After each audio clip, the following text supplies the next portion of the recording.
Sir वालेकुम सलाम। Sir जो कागजात नामजदगी की जांच पड़ताल है कल आखिरी दिन है। तो पीटीआई की जो खवातीन है उनको तो फिर एक बाहिर कर दिया गया है कौमी असम्बली से भी और सूबाई असम्बली से भी बाहिर नजर आ रही है। देखें, इलेक्शन कमीशन की हरकत से तो यही लग रहा है कि वो बाहर करना चाह रहे हैं, लेकिन अल्लाह का शुक्र है कि यहाँ पे कोर्ट्स हैं और बाकर नकवी साहब जैसे जजेस मौजूद हैं। तो हमने वो पटिशन कर दी है। पहले उन्होंने ये ऑब्जेक्शन लिया था कि आपकी पार्टी का कोई सिंबल नहीं है, क्योंकि वो ईसीपी का फैसला आया हुआ था। वो तो पिशावर हाई जरा थोड़ा कोर्ट। सा बैकग्राउंड बता दें कि क्यों इलेक्शन कमीशन ने पीटीआई की खवातीन की फहरिस्तें मखसूस नीतियों पर जारी नहीं की। देखें, जब गौहर साहब ने लिस्ट भेजी थी इलेक्शन कमीशन ऑफ पाकिस्तान को, तो इलेक्शन जब इधर यहाँ पे आरओ के पास डॉक्यूमेंट सबमिट हुए तो उन्होंने कहा कि आपका पार्टी का स्टेटस जो है इस वक्त एग्जिस्ट नहीं करता, उसका कोई सिंबल नहीं है। तो फिर उनको कहा गया कि आप इसको कंसीडर कर लें, क्योंकि पिशावर हाई कोर्ट में चैलेंज हो रहा है। लेकिन फिर वो चैलेंज इलेक्शन कमीशन ने बात नहीं मानी, फिर चैलेंज हो गया, इलेक्शन कमीशन का फैसला सस्पेंड हो गया।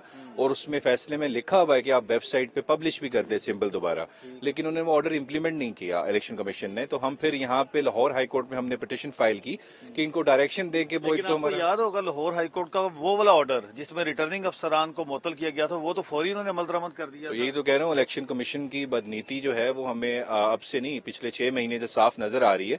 जब ऑर्डर इंप्लीमेंट करना होता है तो पेशावर फौरन हाई कर कोर्ट से देते कोई हैं। इख्तलाफ है किसको? इलेक्शन कमीशन को? तो उनसे पूछे ना।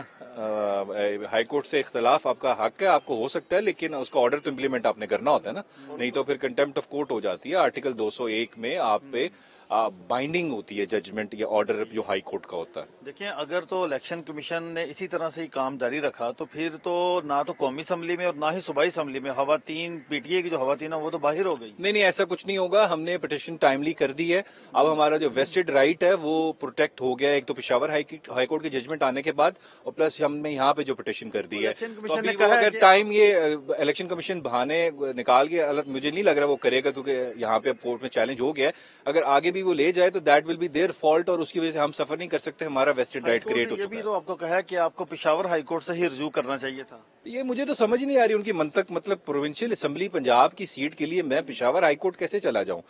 इस वजह से ये तो इलेक्शन कमीशन वाली बता सकते हैं कि कौन से कानून की वो प्रोविजन पढ़ के बता रहे थे। यहाँ की सीटें, यहाँ आरओज बैठे हुए हैं, यहाँ का प्रोविंशियल इलेक्शन है, तो हमने यहाँ पे ही जाना था लाहौर हाईकोर्ट में। क्योंकि स्टेटस अब बहाल हो गया है in view of the judgement of the Peshawar high court. तो इनको उसको एंटरटेन करना चाहिए, पब्लिश करना चाहिए। पता नहीं क्या लेके क्यों बैठे हुए हैं, मेरी भी समझ से बाहर है। आई कांट कॉम्प्रीहेंड कि ये क्या चल रहा है इलेक्शन कमीशन में। एक पार्टी को वो पूरी कोशिश कर रहे हैं ना किसी तरह से रिप्रेजेंट ना हो सके वो नेशनल असेंबली में, किसी ना किसी तरह हम उनके कैंडिडेट्स क्यों को ना कहीं उनकी परेशान प्रेजेंस करें। हो सके। ये तो देखिए, उनसे पूछें जो हमारे 5 मेंबर, 4 मेंबर्स और एक चीफ इलेक्शन कमिश्नर है, कि वो क्या सोच रहे हैं। पहले सिंबल ले लिया, और हालांकि कानून में गुंजाइश मौजूद नहीं थी इनके पास इस तरह, वो सिर्फ पेनल्टी इम्पोज कर सकते थे सेक्शन 208 के तहत। लेकिन अब फिर जजमेंट इंप्लीमेंट नहीं कर रहे, कहते हैं हमें काम नहीं करने दिया जा रहा। आप पार्टी थोड़ी हैं, आपका काम इलेक्शन कराना फ्री एंड फेयर।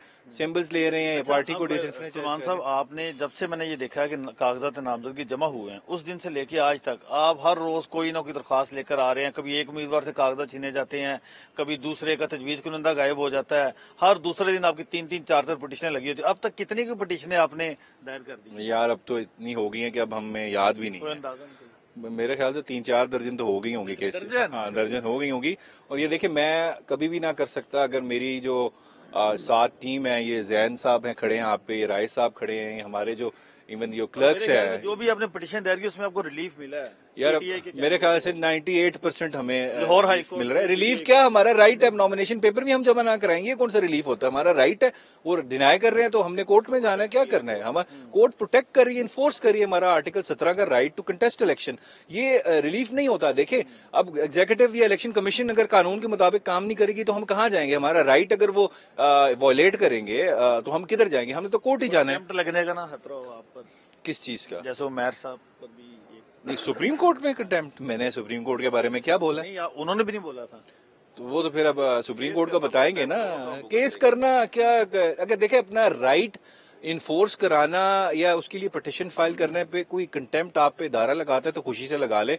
मेरे ख्याल से ये इन चीजों से घबराना नहीं चाहिए। आपको राइट हो, कानून और आइन के दायरे में रह के आपको अपना राइट एक्सरसाइज करना चाहिए।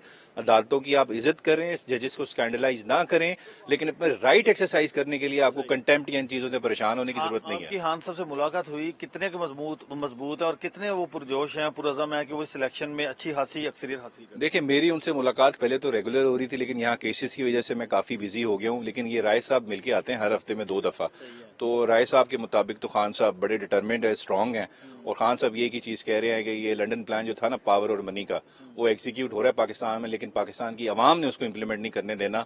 जो मर्जी कर ले, जो मर्जी लोग कोशिश कर ले कि मियां नवाज शरीफ को वो वज़ीर आज़म बनाना चाहें, लेकिन पाकिस्तान की आवाम उनको कबूल नहीं करेगी और वो वज़ीर आज़म नहीं बनाने देगी। कितनी सीटें पीटीआई निकाल सकती है लाहौर से या मियां वाली से? देखिए, मियां वाली तो हम पीटीआई का गढ़ है, खान साहब की समझे वो शहरग है, वो तो सारी सीटें खान साहब की। और वो वहां से जो तजवीज और तइद कुनिंदा है वो तो उसी हल्के का है या लाहौर की तरह का काम किया है?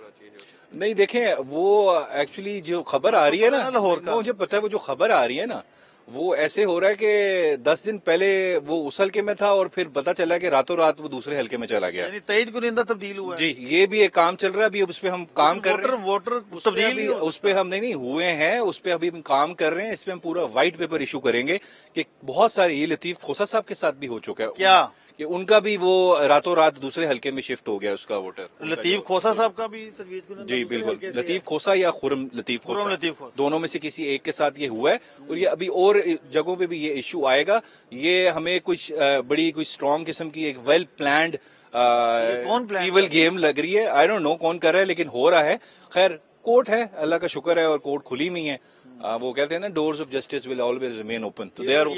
यानी लाहौर से तो फिर जो इमरान खान है वो तो बाहर हो गए, लाहौर से तो इलेक्शन नहीं लड़ेंगे। नहीं, देखें, अगर उनकी अपनी गलती की वजह से वो बाहर हो तो अलहदा बात है, लेकिन किसी इविल डिजाइन की वजह से उनका रातों रात प्रपोजल कहीं और चला जाए तो उसकी गलती हमारी तो नहीं है। हम तो उस पर फाइट करेंगे, कोर्ट चैलेंज करेंगे, हाईकोर्ट आएंगे, बिल्कुल ट्रिब्यूनल में जाएंगे। अगर ऐसा कुछ ऑर्डर हुआ जिसमें हमारी गलती नहीं है, किसी और की चालाकी की वजह से अगर बाहर करना चाह रहे हैं टेक्निकल नॉकआउट, तो हम जरूर जाएंगे हाईकोर्ट पे, अपना राइट एक्सरसाइज करेंगे। खान साहब के सबसे बड़े मुखालिफ नवाज शरीफ हैं, मुस्लिम लीग नून है, और बार बार ये कहा गया कि नवाज शरीफ पर लाइफ टाइम बैन है, इलेक्शन नहीं लड़ सकते। अब जब नवाज शरीफ ने नॉमिनेशन जमा करवाए तो लतीफ खोसा साहब से मेरी बात हुई, पीटीआई के और बंदों से भी, उन्होंने कहा कि हमें डायरेक्शन है, हम नवाज शरीफ के नॉमिनेशन चैलेंज नहीं करेंगे। अच्छा, मुझे इस चीज का नहीं पता कि कोई डायरेक्शन है कि नहीं है, लेकिन अगर मैं खुद होता तो जरूर ऑब्जेक्शन रेज करता अगर वो डिस्क्वालिफाइड हैं, और मेरी नजर में अभी हैं, क्योंकि सुप्रीम कोर्ट की जजमेंट कहती है कि वो जो बैन है फॉर लाइफ है, वो आइन की तशरीह करके उन्होंने कहा।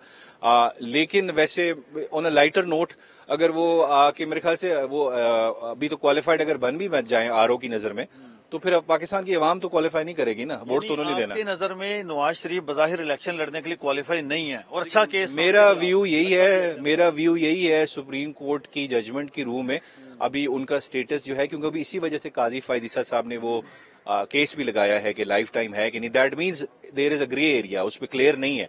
मेरी इंटरप्रिटेशन यही है, आर्टिकल 62 में तशरीह जो सुप्रीम कोर्ट ने आइन की थी वो यही कहती थी कि जो ये डिस्क्वालिफिकेशन ये लाइफ टाइम है। लेकिन वो इधर से आ भी जाए, लेकिन पाकिस्तान की आवाम ने भी क्वालिफाई नहीं करना ना। आपने अभी एक बात की, इलेक्शन कमीशन पर इल्जाम लगाया कि इलेक्शन कमीशन पीटीआई के साथ इम्तियाजी सलूक कर रहा है। इल्जाम नहीं लगाया, मैं तो फैक्ट्स बता रहा हूँ। अगर इसमें अच्छा, मुझे मुझे बात बताए ना, ये यहाँ पे पुलिस गर्दी चली हुई है, पंजाब के अंदर माफिया बना हुआ है, पुलिस नॉमिनेशन पेपर्स छीन रहे हैं, उसके अलावा लोगों को आरओस को नहीं स्टैंडर्ड प्रपोजल को अंदर नहीं जाने दे रहे। इलेक्शन कमीशन की हदायत है, उनको बिल्कुल जूते की नोक पे रख के पुलिस वायलेट कर रही है। वहां पे कोई कंटेम्प्ट ऑफ कोर्ट का, कंटेम्प्ट ऑफ इलेक्शन कमीशन का नोटिस नहीं इशू हो रहा। यहाँ पे एक तकरीर करने पे या मुंशी कहने पे आपने ट्रायल स्टार्ट कर दी है, जेल जाके आप उन पे चार्ज फ्रेम कर रहे हैं, तो ये क्या है? इलेक्शन कमीशन की मुनाफकत है। ये चीज ऐड कर रहा हूँ कि इलेक्शन कमीशन ने इस बात का सख्ती से नोटिस लिया, जब नॉमिनेशन पेपर जमा हो चुके हैं, जांच पड़ताल का अमल मुकम्मल होने वाला है, तो उन्होंने नोटिस लिया, चीफ सेक्रेटरी और आईजी पंजाब को कहा कि इनको तहफ्फुज फराहम करें और हम साफ और शिफाफ इलेक्शन पर कोई नोटिस तो वो कागज का टुकड़ा बन गया जिसमें बैठ के पकौड़े ही खा ले, मेरे ख्याल से बेहतर होगा, क्योंकि वो आईजी साहब ने तो उसको इंप्लीमेंट नहीं किया। मैं कल आरओ के ऑफिस गया हूँ, शेख इम्तियाज साहब के नॉमिनेशन पेपर्स के लिए, वहाँ 25 पुलिस वाले खड़े हैं, उन्होंने कहा आप अंदर नहीं जा सकते। सिक्योरिटी के लिए खड़े हैं ना सर? नहीं, मेरी सिक्योरिटी तो उनका क्या काम है, सेकेंडरी प्रपोजल के आईडी कार्ड्स वेरीफाई करें वहां पे। नॉमिनेशन पेपर्स के अंदर क्या कोई नकली बम रखा हुआ है किसी ने अंदर? क्या रखा हुआ है? ये क्या बात हुई कि लेकिन बंदिश तिहारी है ना वो? देखें, नहीं, नॉमिनेशन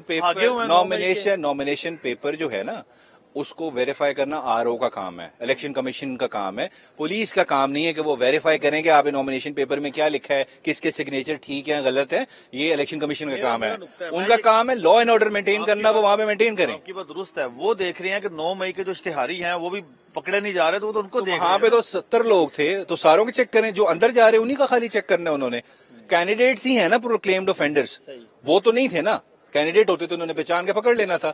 ये तो सबको चेक करें कि किसी तरह हम एक ऐसे शख्स को जिसपे कोई केस नहीं है लेकिन वो सेकेंडरी प्रपोजर है, उसको आइडेंटिफाई करें और वहां से उसको उठा के ले जाए ताकि नॉमिनेशन पेपर रिजेक्ट हो जाए। सही है। तो अब आपको लग रहा है कि इलेक्शन साफ और शफाफ होंगे आने वाले दिनों में? देखें, मुझे तो बिल्कुल नहीं लग रहा इलेक्शन साफ और शफाफ होंगे। इलेक्शन कमीशन के पार्ट पे बिहाफ पे बहुत बड़ा फेलियर मुझे नजर आ रहा है, और अगर ये ना हुए तो बड़ा क्रेडिबिलिटी पे क्वेश्चन उठेगा और पाकिस्तान स्टेबल नहीं होगा अगर इन्होंने फ्री एंड फेयर इलेक्शन नहीं कराया। Thank you very much. Okay ji.